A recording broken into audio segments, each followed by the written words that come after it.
Hey, Ben Norman here, and in today's video I'm going to be giving you 10 productivity hacks that you can use as a busy entrepreneur to get more out of your time, be more productive, and generally just get more done.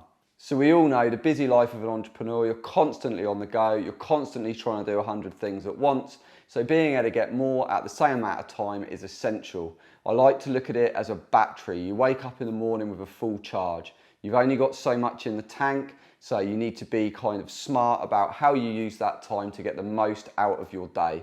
And over the next 10 hacks, I'm going to give you my take on what I think is essential to squeeze in the most out of that amount of time. So tip number one, dedicated space, your kind of go bag, whatever it is. It might be that you're on the road all the time. It might be that you're kind of in and out of hotel rooms, you're traveling.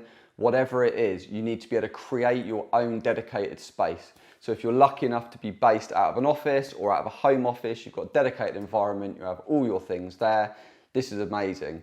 But for a lot of entrepreneurs, you're always on the go, you're always in a different place. It is essential to have your kind of go bag with all of your essential items in, whether that's, laptops, chargers, cables, any bits that you're going to need to do your tasks on a daily basis.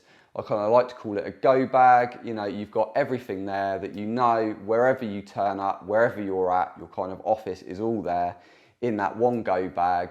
And you know that if you've got to kind of leave quickly, you need to kind of be somewhere fast. You're not constantly ferrying around trying to find all of your bits and pieces. You're not looking for cables and chargers and what have I forgot. You've constantly got this go bag. It's a dedicated environment.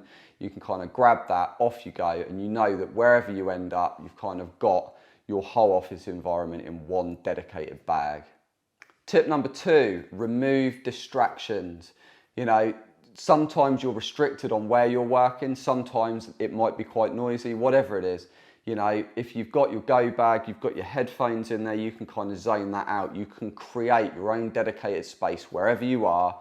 You can kind of zone out from all of that. Making sure you're turning off all of your alerts so that you've not got, freelancers or any people that you're kind of relying on to kind of do auxiliary tasks. You're not constantly getting bombarded with that. You need to try and find a way that you can quickly kind of remove all distractions, and they're mainly going to be alerts that you're going to be getting on your laptop and, external noise and just interruptions. So, if you are working out and about, try and find the place in the corner where you're not going to constantly get bumped or, you're going to have constantly people kind of making noise next to you or just kind of generally interfering and bringing you out of your kind of creative zone. So it's really important that even if you are out and about, you're on the go, you're here, there and everywhere, you're still able to create your own dedicated space no matter where you are. Tip number three, eat the frog. Don't procrastinate. That one thing that's bugging you, the one thing that's on your mind, the one thing that you keep putting off, get that job done first. Regardless if it's a really kind of crappy job you don't want to do, you've got to let someone go, you've got to tell someone their work sucks, they need to redo it. Whatever that task is that you're kind of dreading, that you're putting off, that's constantly there in the back of your mind niggling at you, don't put it off. Just get that done and enjoy the rest of your day. When you start doing that on a daily basis, I can't tell you how much more you enjoy the day. Just get the one thing done first that you've been putting off, that you're dreading. Get that done, you'll feel better afterwards and you're able to concentrate and focus on the whole day ahead. So, just eat the frog. Tip number four, break things down. Plan them out, time block tasks in so that you've got dedicated time for different tasks that you're going to be doing.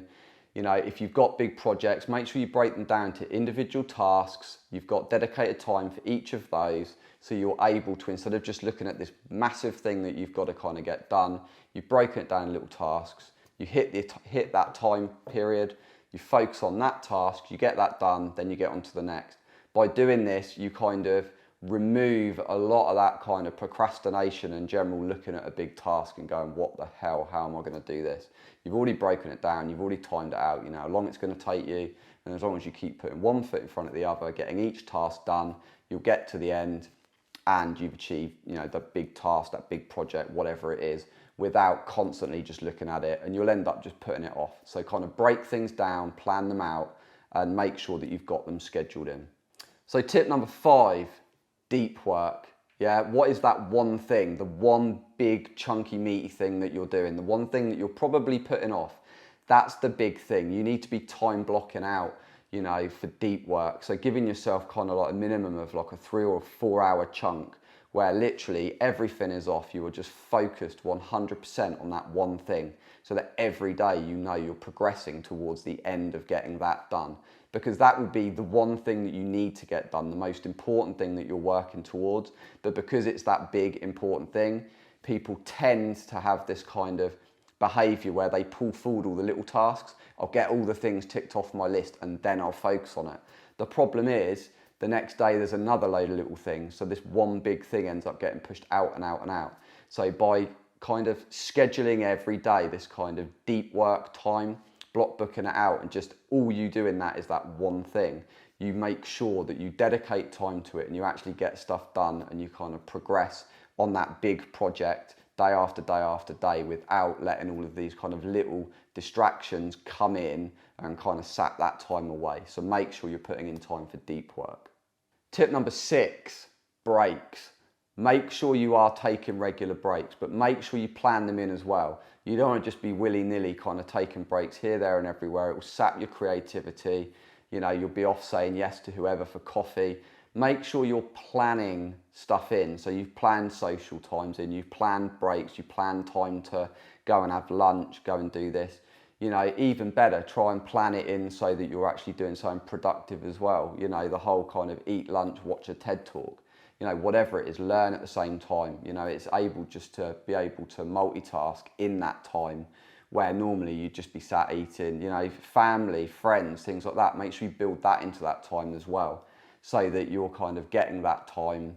You know, you've got to stop to eat anyway. You know, you don't want to just be kind of trying to work through without any breaks. You just burn yourself out and you'll end up having to take a lot of time out anyway. So it's kind of like it's really counterproductive. Make sure you're building in breaks.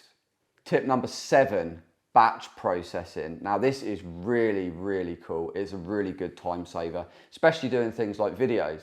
You know, instead of recording one video, then you've got to kind of export all the data, you've kind of got to render it, edit it, you know, you then go through, do all of the editing process, you know, upload it, you've got to get transcript files, you've got to put it somewhere, you've got to opt, all of these things, you know, take time.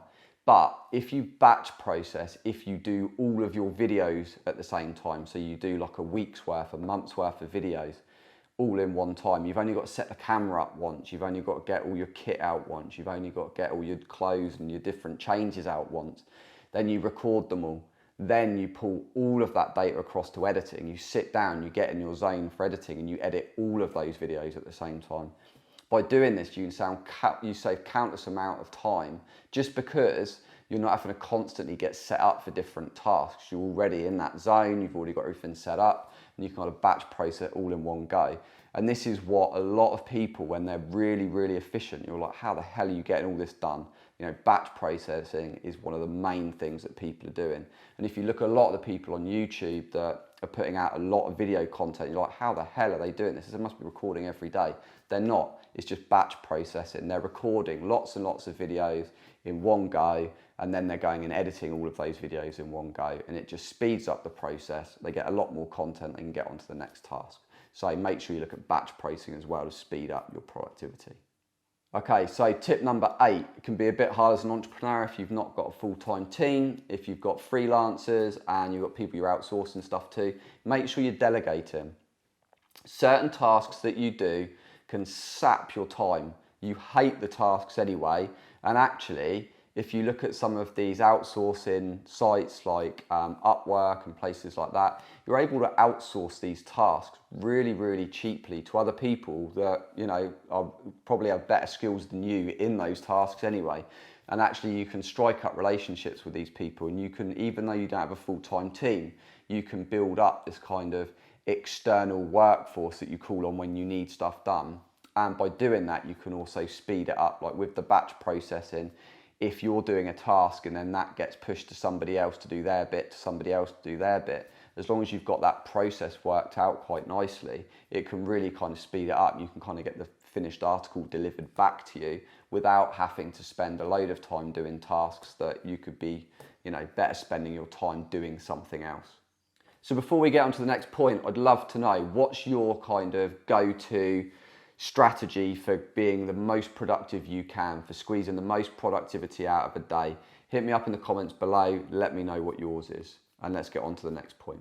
So tip number 9, I love this one, sounds really simple, but people kind of struggle with it, is just to say no unapologetically. You know, people spend a lot of time trying to justify their decision, go around the houses. You know, if somebody's like, can you do this? No, I'm sorry, like, I'm working on this. That's not my priority. It's like, no, it doesn't fit. I'm not going to do it. You know, people spend a lot of their time saying yes, and the problem is those yeses end up with you having to do something that normally takes a fair bit of your time, and it pulls you away from the main things in which you're doing. So you need to learn to say no unapologetically. You know, for example, if you're getting called to a meeting or a hangout or, you know, something like that, there's no agenda, there's no like desired outcome from the meeting, it's just generally a chat. No, sorry, you know, when there's something that's, you know, got an agenda where there is an outcome where I can look at it and go, yes, there is a benefit to me being there, not just for me, but also for you, then great. But, you know, you don't want to just be getting pulled into random meetings and, you know, talks about just generic stuff. There needs to be a benefit for both you and for them. So make sure you get better at saying no unapologetically. Tip number 10, often overlooked, is exercise. You know, exercise is one of those things, like years ago when I was kind of doing this, you know, day in, day out, it was just this crazy constant get up in the morning. The minute I was awake, I was checking emails on my phone, you know, right the way through until 10, 11 o'clock at night when I was sending emails, finishing bits off. You know, there was never any time for exercise, for working out. You know, I got overweight, I wasn't healthy, I got chest pains, all sorts of crazy stuff. You know, I wasn't in a very good state. You know, once I started setting aside, you know, just like 3 times a week to work out and just got my eating right, you know, it changed my mindset, made me feel better. Like mentally, I was more alert, I was stronger, I was more on it, I was able to make better decisions. So it can sound counterproductive making time to kind of exercise and take care of yourself, but for your mental health and keeping your kind of mental energy tank full, it is really important just to build in, even if it's just like an hour for 3 times a week. You know, it's enough to get you out, kind of clear your head. You know, if you're that worried about not being productive, you know, instead of listening to kind of upbeat music, put an audio book on. You know, you're learning at the same time. Use it as, you know, self-development from that point of view. But don't neglect kind of the exercise and the taking care of yourself route as well. So that wraps up my top 10 tips. Like I said, I'd love to know if you've got any kind of faves for squeezing the maximum amount of productivity out of a day. I'd love to know, so let me know in the comments below. If you've liked this video, make sure you drop it a thumbs up, and I'll see you in the next video.